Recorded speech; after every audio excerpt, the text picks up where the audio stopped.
Thank you for having me today. I want to commend Ms. Shepler and the team that put this together. I am familiar a little bit with TED Talks, so I was kind of overwhelmed by this responsibility to think of what is the one powerful idea worth sharing that I could come up with. And I did want to say I've only been here for the last few talks, but Christina and Jasmine did a fantastic job. Jasmine, I do want to tell you I'm married to a former Wilson High School class president, and she actually warned me. She said, make sure you do a good job in front of my old school today, and you will also be, that job will follow you the rest of your life because you continually plan these reunions. But she also reminds me, as someone who just ran for public office and lost, whenever we talk about government in my house, that she's the only person in the house who's actually ever succeeded in running for public office. So I have that as well. But I thought through what to share with you today. And I really tried to think of this group of young, energetic people. What can I tell them? Someone who was in the Army and ran for a state representative this past few months and wrote a book about my experience in the Army. What can I really say? And I thought through what I thought through when making important choices in my life. So I realized that anything I had to share really had to do with how I made choices. I don't know if they were the right choices or the best choices, but the thing that always kind of guided me was my decision to take risk in life. And that is the one thing I want to share today, is to be a risk taker when you make life choices. And perhaps, probably one of the best quotes I could think of, I didn't want to read the whole poem, is this poem, The Road Not Taken, which many of you are probably familiar with, by Robert Frost, which ends by saying, two roads diverged in a wood, and I took the one less traveled by, and that has made all the difference. So I want to encourage you today and share with you some of the risks that I took, but much more importantly, I want to share the lessons that I learned through taking those risks. So I had 3 life choices that I think I made with some risk. And when I say risk-taking, I'm not talking about irresponsible risk-taking or riding a motorcycle, but that might be a great thing for you. I'm talking about risk-taking born from conviction, which I think, as you go through life decisions, you end up knowing when you have those moments. For me, the first risk I took was, I was a recent college graduate in 1997.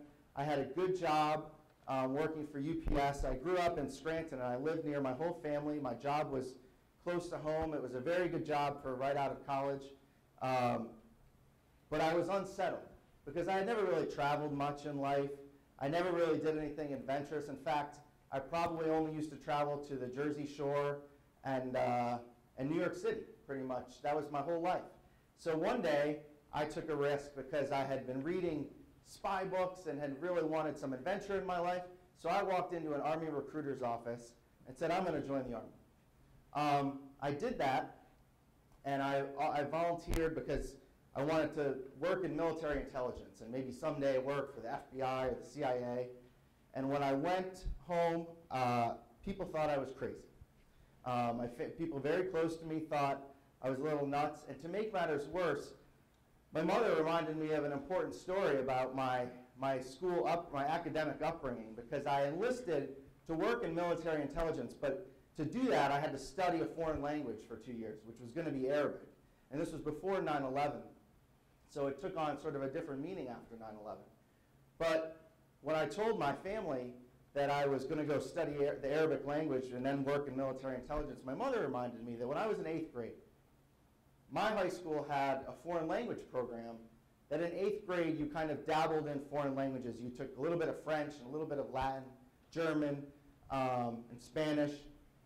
At the end of the program, the foreign language director kind of encouraged you which language was more in line, because you had to study for 2 years in order to get into a college. At least this is what happened when I was in school. The director sent a note home to my family and she said, your son has no aptitude to learn a foreign language. Further study is not recommended. So my mother reminded me of this, but I joined anyway, and I took a risk, and it was a risk I'll never regret, because I had great assignments and great opportunities to serve my country. I worked After completing language school, which was quite difficult for me, I went and worked in Fort Huachuca in Arizona, I volunteered to go work with the FBI right after 9/11 and was there 30 days after the terrorist attacks and got to work with some amazing people. I worked at the National Security Agency, which is responsible for intelligence analysis and signals collection, and I worked in the Iraq in the Middle East office.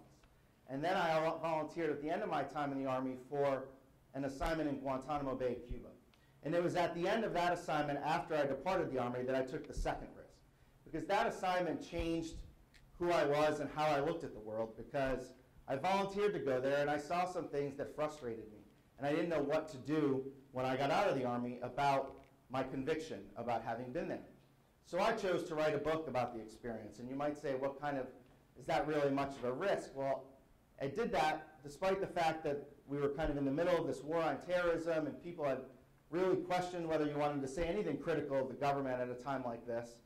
But I took the risk because I was convicted that it was the right thing to do and it was something I wanted to do. And it turned out sometimes the repercussions aren't exactly how you think they are, I believe, when you take risk born from conviction, because I ended up working for the Defense Department 6 months after I finished writing the book. And the last risk I took, after working in counterterrorism for years, my wife and I moved back to Berks County because that's where we wanted to raise our family.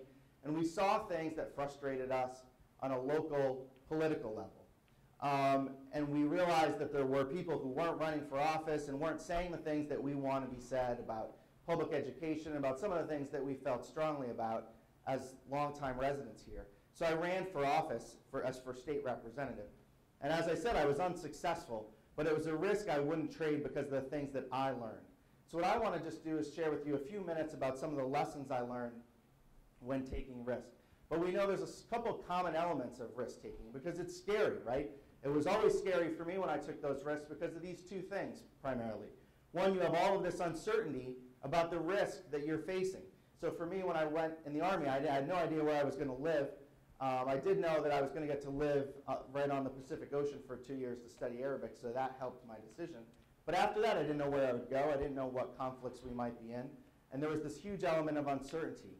And probably the harder thing to face when making decisions that involve risk, at least for me, was the doubt that other people have. Or that sometimes they might want to protect you. Sometimes they're just giving you maybe too much of their opinion about why you shouldn't take a certain risk.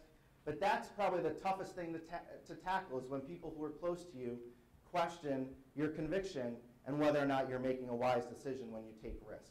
Those are, I think, the common elements. But here are the things I learned when I took the risks that I chose to take in my life. I believe risk-taking changes you for the better. And I think sometimes we look at a situation and we look at a risk that we might take in our life or a career choice we might make, or even someone we might want to talk to and we're afraid to talk to them, little risks and small risks. And we think there's a win-lose situation, right? We're either going to get something out of this for ourselves, or a business might be profitable, or you might win a race. But ultimately, I believe that when you're making a risk that's born from conviction, the process of taking that risk is the reward in and of itself, because it gives you confidence. It helps you learn more about yourself. It helps you know how to act from conviction. And the outcome really is not necessarily the reward. The reward is what you gain internally when you take those risks and listen to yourself deep down. And as I said, the second thing that I learned was risk-taking is not necessarily a win-lose situation. I mentioned that I ran for office and lost just 2 weeks ago in a situation that was really an uphill climb. But I'll tell you, while I was running, I knew I didn't have any regrets, no matter what the outcome was going to be. When I talked to this woman over in Spring Township, I was knocking on her door one day and asked for her vote and said what I wanted to do. And she said, "Look, I want to tell you something." She said, "Now I know what party you're running on. You have a real tough shot. You're probably not going to win. But here's what I want to tell you." She was looking for a job. She had been in and out of her job for years, actually, in and out of jobs. She was taking care of her mother, and her husband had just left her. And she said to me, she said, "You know, people look at my situation, and they think that I want a check from the government. But," she said, "what I really want is an opportunity. And more than that, I've lived here my whole life, And all I want to know is that when you run for this race, that I have someone who's fighting for me. And to me, the risk-taking and running for office, despite losing, were all these rewards that come from simply standing up for something when it needs to be stood up for. And that was the reward I got out of running. And the other things that I've learned are really innumerable and things I can't even mention. But it was a risk I would do all over again.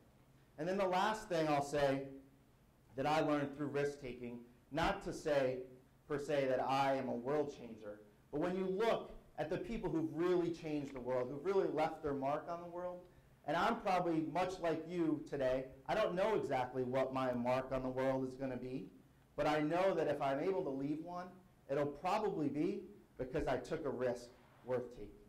Risk takers change the world. They really do. Anyone who has really had a powerful impact on anyone else's life or on global affairs or on just someone close to them, they probably took a risk in the process. And they did it probably listening to their own conviction. So those are the things that I learned. The last thing I want to do is share with you a short video of one of my favorite risk takers. And many of you may have seen this video. 109 million people have seen it on YouTube. And it's just someone, Susan Boyle, sang in this Britain's Got Talent contest, which is much like American Idol, which primarily is for young people. As we all know, she was 47 years old. This was a few years ago. And she probably knew that a lot of people probably doubted her. Of course, she knew there was uncertainty. And she probably also thought that people were going to laugh at her and make fun of her. And they did. And you'll see this before she sings. But she took the risk anyway. And I think the world is better for her having taken that risk. So I'll just let you watch this, and then I'll conclude.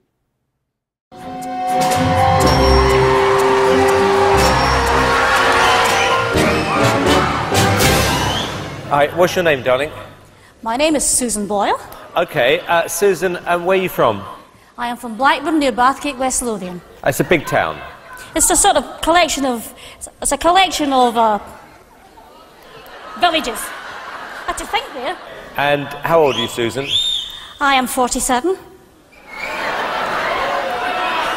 And that's just one side of me.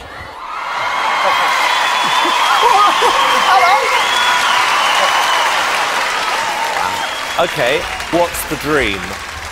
I'm trying to be a professional singer. And why hasn't it worked out so far, Susan? I've never been given the chance before, but here's hoping it'll change. Okay, and who would you like to be as successful as? Elaine Page. Elaine Page. Like what are you going to sing tonight? I'm going to sing I Dreamed a Dream from Les Miserables. Okay. Big song. Yeah? Yes.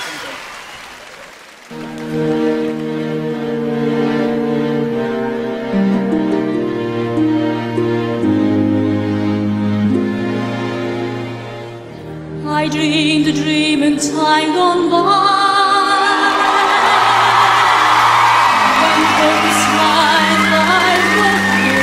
You didn't expect that, did you? Did you? No. I dreamed that love would never die.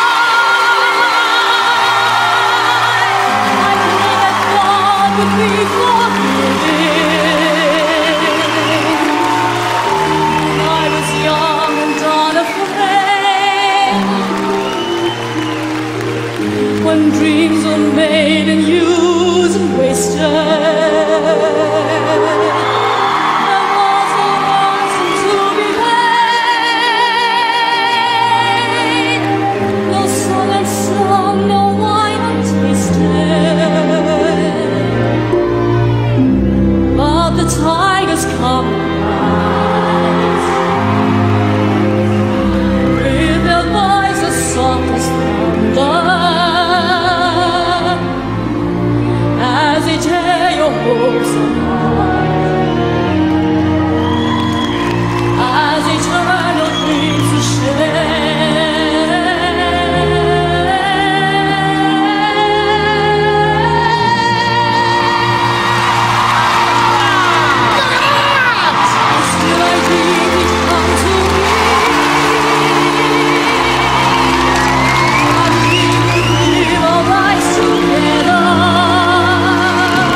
risk taker and change the world.